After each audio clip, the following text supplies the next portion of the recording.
진평읍에 오신 걸 환영합니다. 군청 민원실 직원이 건네는 인사는 기계적이었습니다. 박성우는 명함을 내밀며 정중하게 고개를 숙였습니다. 말끔한 회색 정장, 반짝이는 구두, 그리고 손목의 시계까지. 그는 이 작은 읍내에 어울리지 않는 도시 냄새를 풍겼습니다. 공장 이전건으로 왔습니다. 부지 관련해서 상담 좀 받고 싶은데요. 직원의 눈빛이 달라졌습니다. 공장이라는 단어는 이곳에서 마법과도 같았습니다. 일자리, 세수, 발전. 오랫동안 잊고 지냈던 단어들이었습니다. 진평읍은 경상북도 산골 깊숙한 곳에 자리한 작은 마을이었습니다. 군청과 농협, 철물점 2곳, 카센터 1곳, 다방 3곳. 그게 전부였습니다. 젊은이들은 떠났고 남은 건 노인들과 그들의 한숨뿐이었습니다. 거리는 조용했습니다. 너무 조용해서 때로는 숨소리마저 들릴 것 같았습니다. 박성우는 그 다음 날부터 부지런히 움직였습니다. 은행에서 대출 상담을 받았고 부동산 중개소를 3곳이나 방문했습니다. 철물점 주인과는 자재 가격을 물으며 한참을 이야기했습니다. 다방에서는 동네 어르신들에게 커피를 사며 땅 이야기를 꺼냈습니다. 요즘 서울은 땅값이 너무 올라서 말이죠. 지방으로 눈을 돌릴 수밖에 없습니다. 사람들은 그의 말에 귀를 기울였습니다. 오랜만에 찾아온 희망이었습니다. 진평에도 드디어 바람이 부는 것일까요? 식당에서도 슈퍼마켓에서도 박성우 이야기가 오갔습니다. 김민수는 그 모든 걸 멀리서 지켜봤습니다. 16살 고등학생. 키는 작았고 체격은 왜소했습니다. 아버지가 운영하는 카센터 구석에서 그는 늘 혼자였습니다.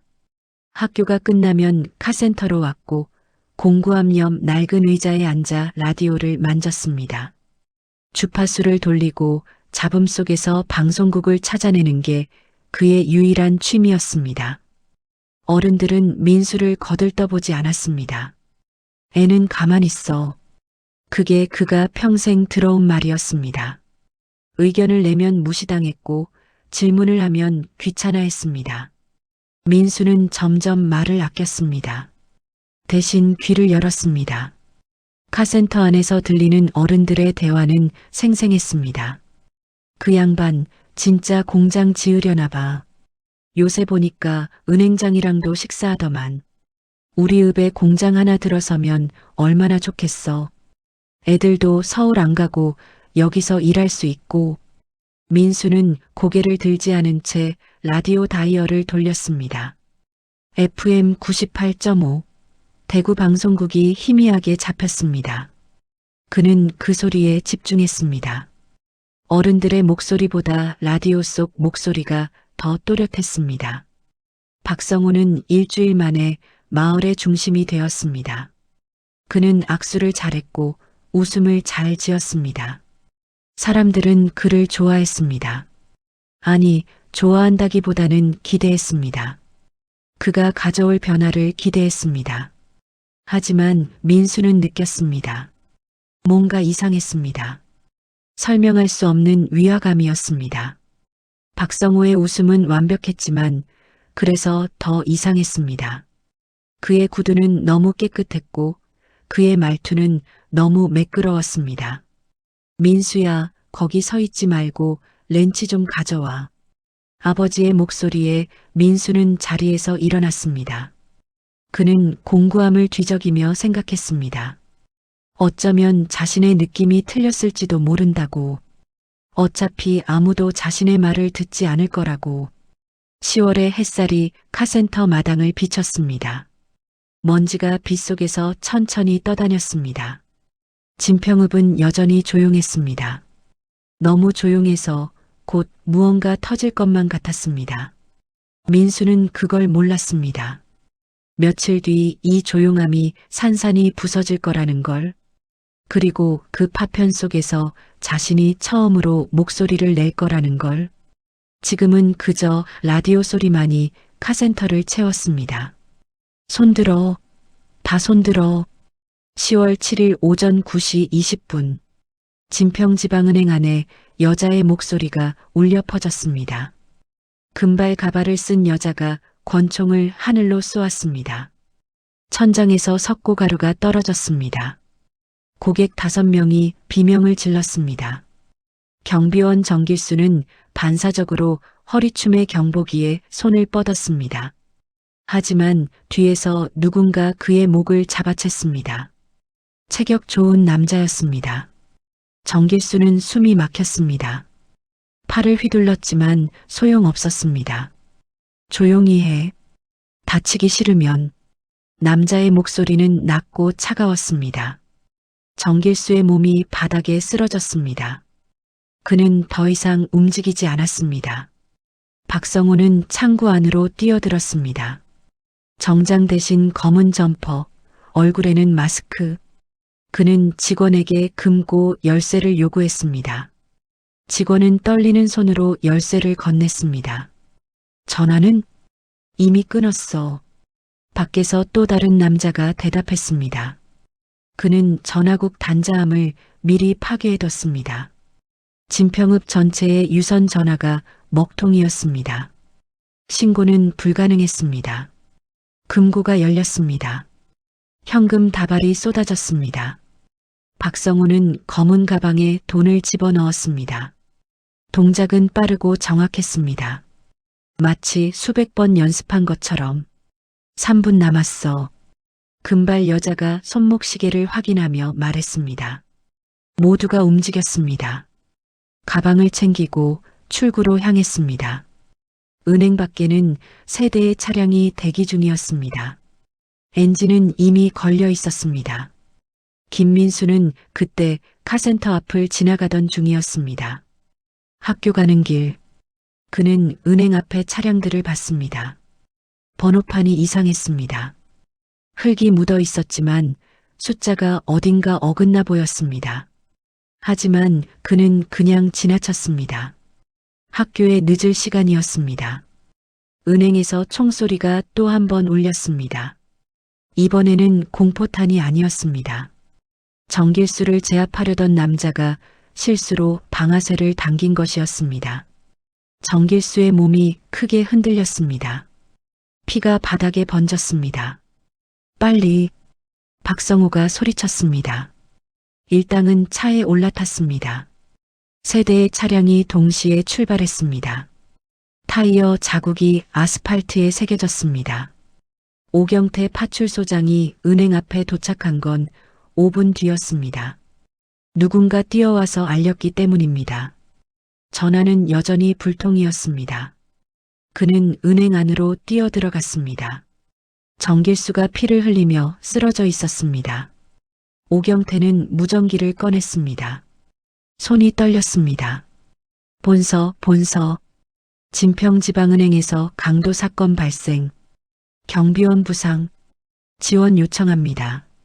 무전기 너머로 잡음만 들렸습니다. 그는 다시 외쳤습니다. 이번에는 목소리가 갈라졌습니다. 추격이 시작됐습니다. 파출소 순찰차 1대와 군청 차량 2대가 범인들을 쫓았습니다. 하지만 읍내를 벗어나자마자 문제가 생겼습니다.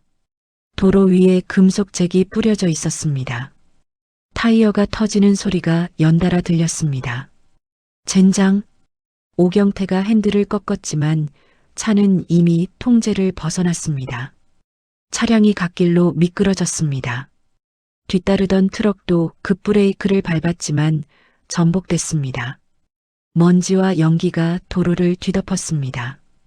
범인들의 차량은 이미 멀리 사라진 뒤였습니다. 민수가 사건 소식을 들은 건 학교에서였습니다. 1교시 수업 중 교무실에서 급히 달려온 선생님이 교실 문을 열었습니다. 애들아, 오늘 수업 중단이다. 읍내에 큰 사고가 났어. 다들 집으로 조심해서 가거라. 민수는 가방을 챙기며 창밖을 봤습니다. 읍내 방향에서 연기가 피어오르고 있었습니다. 구급차 사이렌 소리가 멀리서 들렸습니다. 가슴이 두근거렸습니다. 카센터로 돌아왔을 때 아버지는 라디오를 켜놓고 있었습니다. 진평읍 은행 강도 사건, 경비원 1명 사망, 범인 도주 중. 민수는 멈춰섰습니다. 정길수 아저씨, 늘 은행 앞에서 인사를 건네던 그 사람. 이제 더 이상 볼 수 없다는 게 믿기지 않았습니다. 민수야. 아버지가 불렀습니다. 목소리가 무거웠습니다. 오늘은 밖에 나가지 마라. 알았지? 민수는 고개를 끄덕였습니다. 하지만 그의 시선은 라디오에 고정돼 있었습니다. 뉴스는 계속 흘러나왔습니다. 범인 검거, 광역수사대 투입, 전국의 수배령. 그날 밤 진평읍은 공포에 잠겼습니다. 가게들은 일찍 문을 닫았고 거리에는 아무도 없었습니다. 민수는 카센터 2층 창문으로 밖을 내다봤습니다. 가로등 불빛만이 텅 빈 거리를 비췄습니다. 그는 생각했습니다. 박성호, 그 사람은 어디로 간 걸까요? 그리고 그 사람이 진짜 원했던 건 무엇이었을까요? 답은 아무도 모르는 것 같았습니다. 지문은요? 전부 무용지물입니다. 장갑 낀 흔적만 나왔어요. 광역수사대 팀장 이준호는 보고서를 내려놓았습니다. 머리가 지끈거렸습니다. 사건 발생 사흘째, 단서는 하나도 잡히지 않았습니다. 진평읍 군청 회의실은 수사본부로 바뀌어 있었습니다. 화이트보드에는 용의자 몽타주와 차량 정보가 빼곡했습니다. 하지만 그게 전부였습니다. 그 이상은 아무것도 없었습니다. 번호판 추적은 도난 번호판입니다. 원래 차량과는 무관해요. 3개월 전 대구에서 분실 신고된 것들입니다. 차량 자체는 읍내 외곽에서 한 대 발견했습니다. 불에 탔고요. 내부는 완전히 소각됐습니다. 이준호는 한숨을 쉬었습니다. 범인들은 철저했습니다. 흔적을 남기지 않았습니다. 아니, 남긴 흔적들이 전부 막다른 길로 이어졌습니다. 과학수사팀이 차량을 분석했습니다. 섬유 조각, 흙 샘플, 타이어 자국, 모든 걸 조사했습니다. 하지만 결과는 실망스러웠습니다. 흙 성분은 이 지역 어디서나 발견되는 거예요. 특정 장소 추적은 불가능합니다. 섬유는요? 시중에서 흔히 파는 작업복입니다. 구매처 추적도 의미 없어요. 회의실에 침묵이 흘렀습니다. 누군가 기침을 했습니다. 창밖에서는 까마귀가 울었습니다.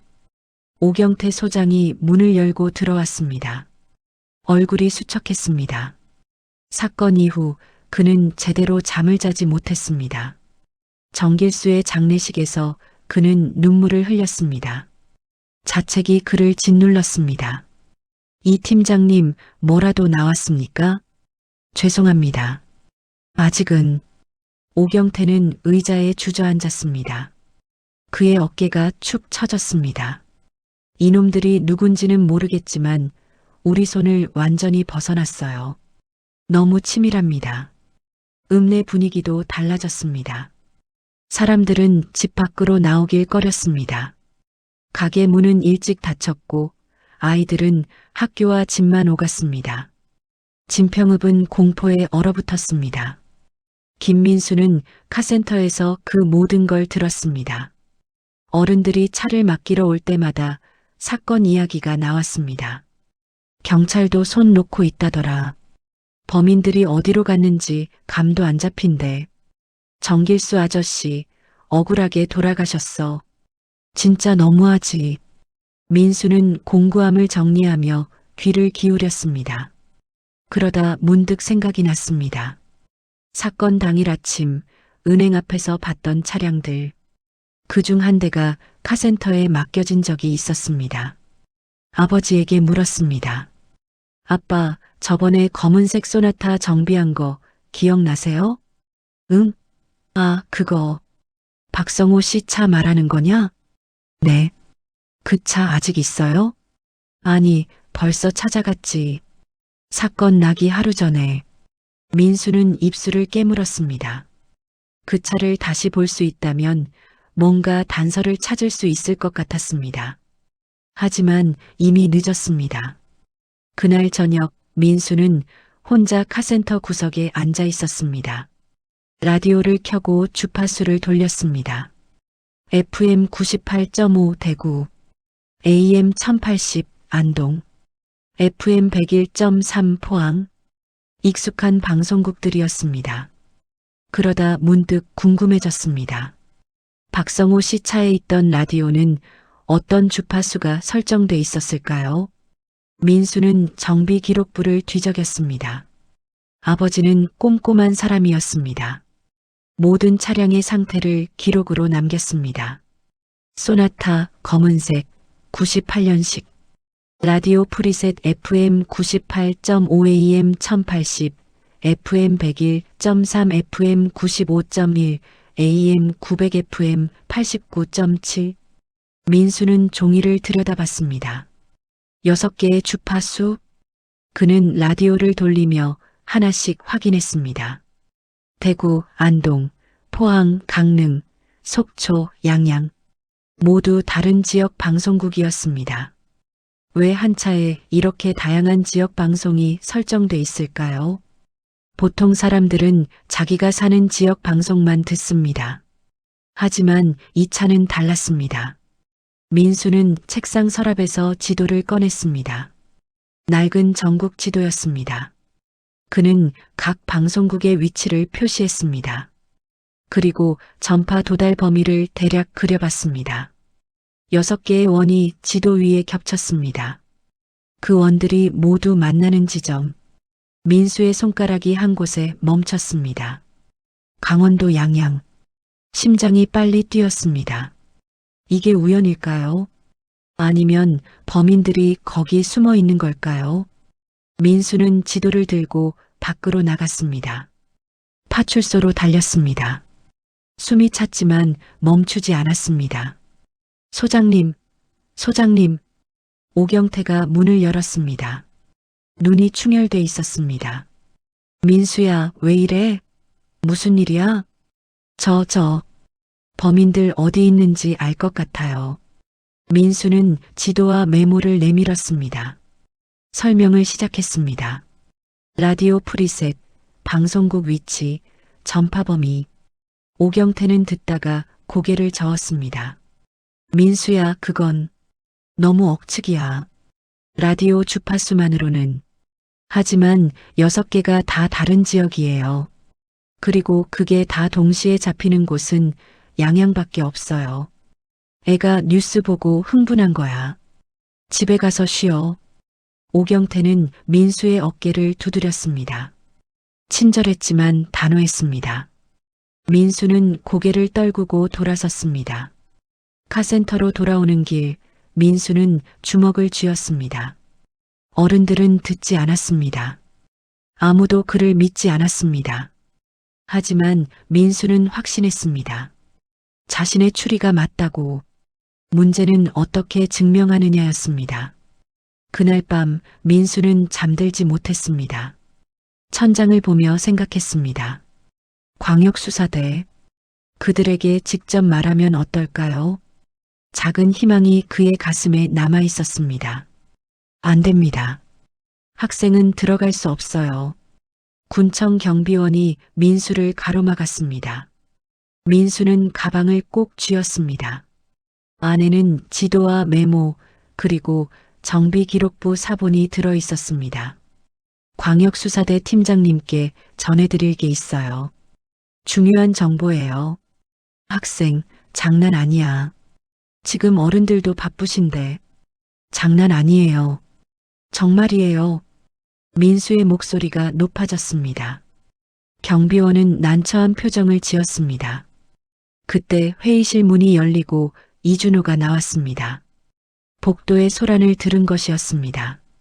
무슨 일입니까? 팀장님, 이 학생이. 저예요. 범인들 어디 있는지 알아낸 것 같아요. 이준호는 민수를 위아래로 훑어봤습니다. 교복 차림의 마른 소년. 16쯤 돼 보였습니다. 그는 피곤한 얼굴로 물었습니다. 학생 이름이 뭡니까? 김민수요. 카센터 아들이에요. 좋아요. 들어와 봐요. 회의실 안은 담배 연기로 자욱했습니다. 형사 4명이 서류를 뒤적이고 있었습니다. 민수가 들어오자 모두 고개를 돌렸습니다. 의아한 눈빛이었습니다. 얘가 뭔데? 범인 위치 안다는데요. 누군가 코웃음을 쳤습니다. 민수는 가방에서 지도를 꺼냈습니다. 손이 떨렸지만 목소리는 또렷했습니다. 박성호 씨 차량이 저희 카센터에 정비 맡긴 적 있어요. 제가 그때 라디오 프리셋을 확인했는데요. 민수는 메모를 펼쳤습니다. 6개의 주파수가 적혀 있었습니다. FM 98.5는 대구, AM 1080은 안동, FM 101.3은 포항이에요. 나머지는 강릉, 속초, 양양이고요. 전부 다른 지역 방송국이에요. 형사 하나가 팔짱을 꼈습니다. 그래서요? 그게 뭐 어쨌다는 겁니까? 보통 사람들은 자기가 사는 지역 방송만 들어요. 근데 이 차는 6곳이 다 다르잖아요. 그럼 이 주파수가 다 잡히는 곳에 있었다는 거죠. 민수는 지도 위에 표시한 원들을 가리켰습니다. 여기요. 양양이요. 여기서만 6개 방송국이 다 선명하게 잡혀요. 다른 곳에선 불가능해요. 회의실이 조용해졌습니다. 이준호는 지도를 들여다봤습니다. 민수의 손글씨로 빼곡하게 적힌 계산식과 전파 범위. 생각보다 정교했습니다. 학생, 이거 어떻게 알아낸 겁니까? 저, 라디오가 취미예요. 주파수 돌리고 방송국 찾는 게 좋아서요. 한 형사가 비웃듯 말했습니다. 팀장님, 이거 너무 억지 아닙니까? 라디오 주파수 가지고 범인 위치를 특정한다고요? 맞아요. 게다가 애가 뭘 안다고. 민수는 고개를 숙였습니다. 예상했던 반응이었습니다. 하지만 포기할 수 없었습니다. 근데요, 확인해 보는 건 어때요? 그냥 차 한 대 보내서 양양까지 가보는 거요. 라디오 프리셋 똑같이 맞추고요. 만약 6개가 다 잡히면 제 말이 맞는 거잖아요. 이준호는 턱을 쓸었습니다. 솔직히 말도 안 되는 소리였습니다.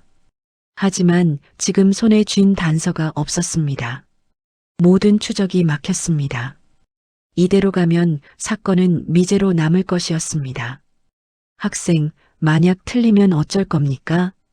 제가 책임질게요. 민수의 목소리는 작았지만 단호했습니다.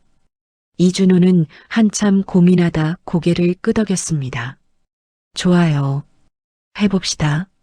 어차피 잃을 게 없어요. 팀장님 진심입니까? 대안 있습니까?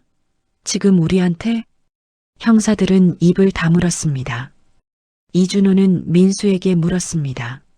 학생, 같이 갈 수 있어요? 주파수 확인하려면 당신이 필요해요. 민수는 눈이 커졌습니다. 어른들이 자신의 말을 듣고 있었습니다. 처음 있는 일이었습니다. 네, 갈게요. 좋아요. 내일 새벽 출발합니다. 집에 가서 부모님께 말씀드리고 오세요. 민수는 가방을 챙겨 회의실을 나왔습니다. 복도를 걸으며 심장이 쿵쾅거렸습니다. 두려움과 기대가 뒤섞였습니다. 카센터로 돌아와 아버지에게 말했습니다. 아빠, 저 내일 양양 가야 돼요. 광역수사대랑 같이요. 아버지는 렌치를 내려놓았습니다. 뭐? 민수는 모든 걸 설명했습니다. 라디오 프리셋, 추리 과정, 이준호 팀장과의 대화. 아버지는 말없이 들었습니다. 그러다 한숨을 쉬었습니다. 민수야, 넌 아직 애야. 위험한 일에 끼어들면 안 돼. 하지만 제가 아니면 안 돼요. 주파수 확인할 사람이 필요하다고요. 경찰이 알아서 하겠지. 아빠. 민수는 아버지를 똑바로 봤습니다. 평소와 다른 눈빛이었습니다. 정길수 아저씨 돌아가셨잖아요. 범인들 잡아야 되잖아요. 제가 도울 수 있으면 도와야죠. 아버지는 아들의 얼굴을 오래 바라봤습니다. 언제 이렇게 컸을까요? 언제부터 이런 눈빛을 갖게 됐을까요? 그는 천천히 고개를 끄덕였습니다. 알았다. 대신 조심해라. 절대 무리하지 말고. 네. 그날 밤 민수는 잠들지 못했습니다. 창밖을 보며 내일을 기다렸습니다. 라디오는 여전히 옆에 있었습니다. FM 98.5 대구 방송이 희미하게 흘러나왔습니다. 민수는 다짐했습니다.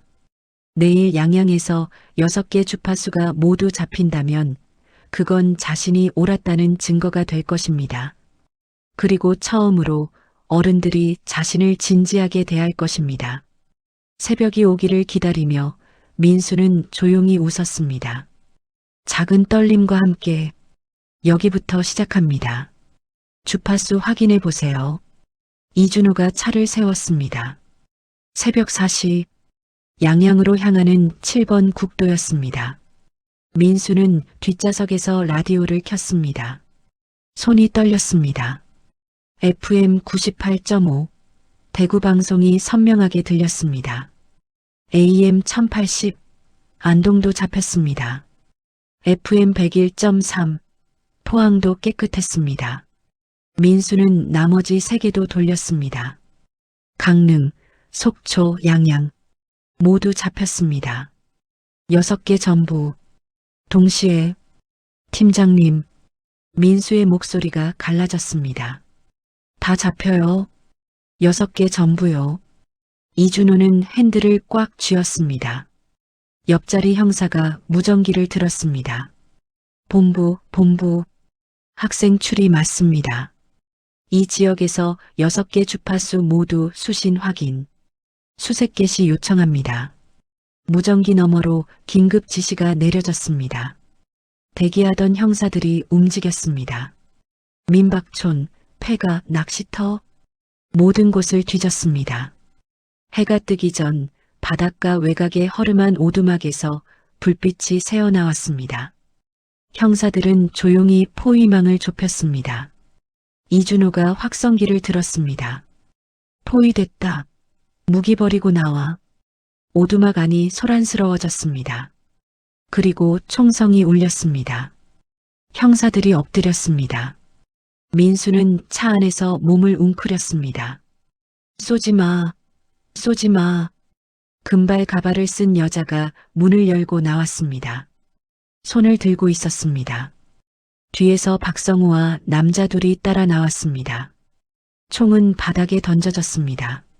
엎드려, 다 엎드려. 형사들이 달려들었습니다.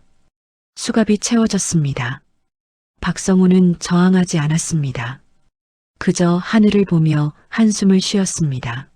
어떻게 우릴 찾았습니까? 이준호는 대답하지 않았습니다. 대신 민수를 돌아봤습니다.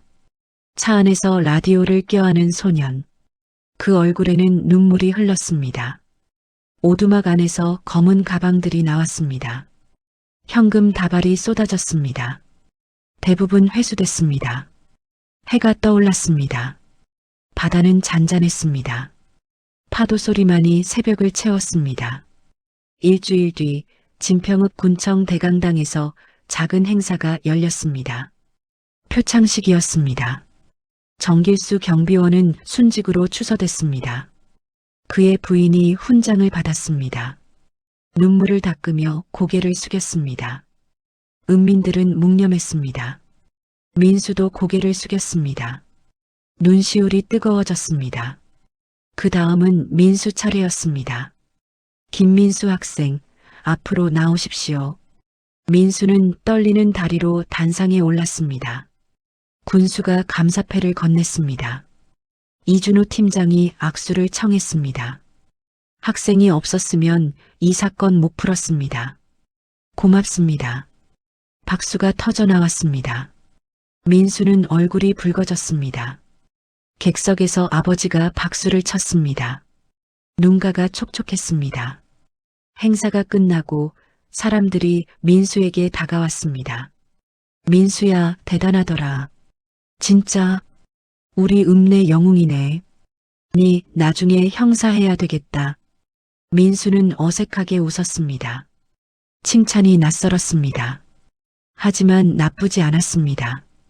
오경태 소장이 다가와 어깨를 두드렸습니다. 미안하다, 민수야. 그때 네 말 안 들어줘서 내가 틀렸어. 아니에요. 괜찮아요. 아니야. 앞으로는 네 말 잘 들을게. 약속한다. 민수는 고개를 끄덕였습니다. 가슴이 뭉클했습니다.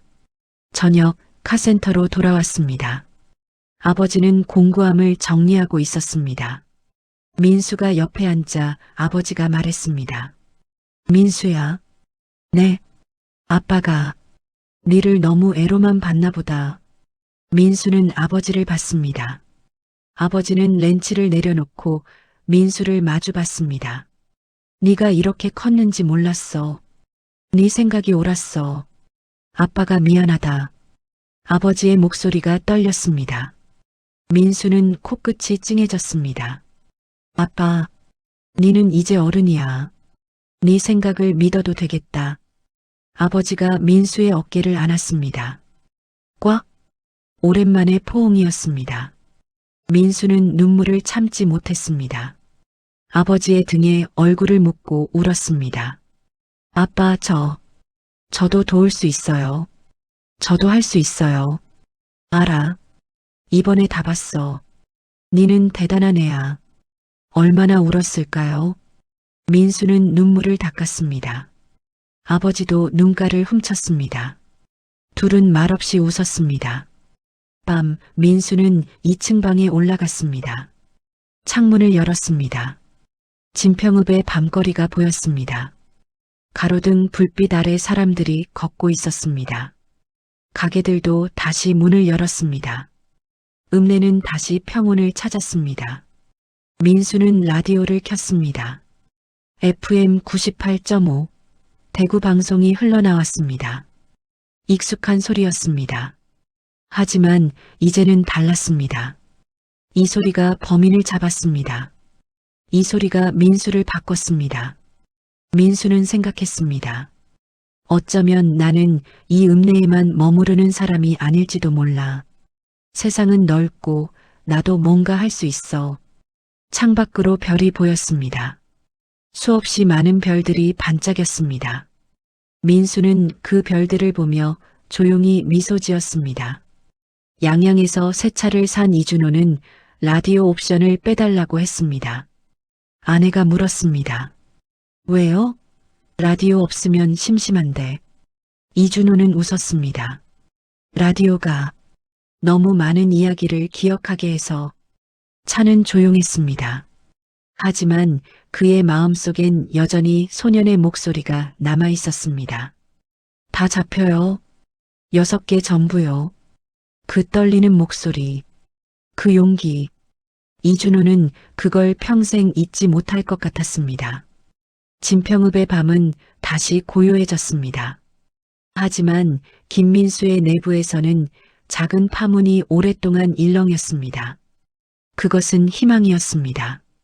그것은 시작이었습니다.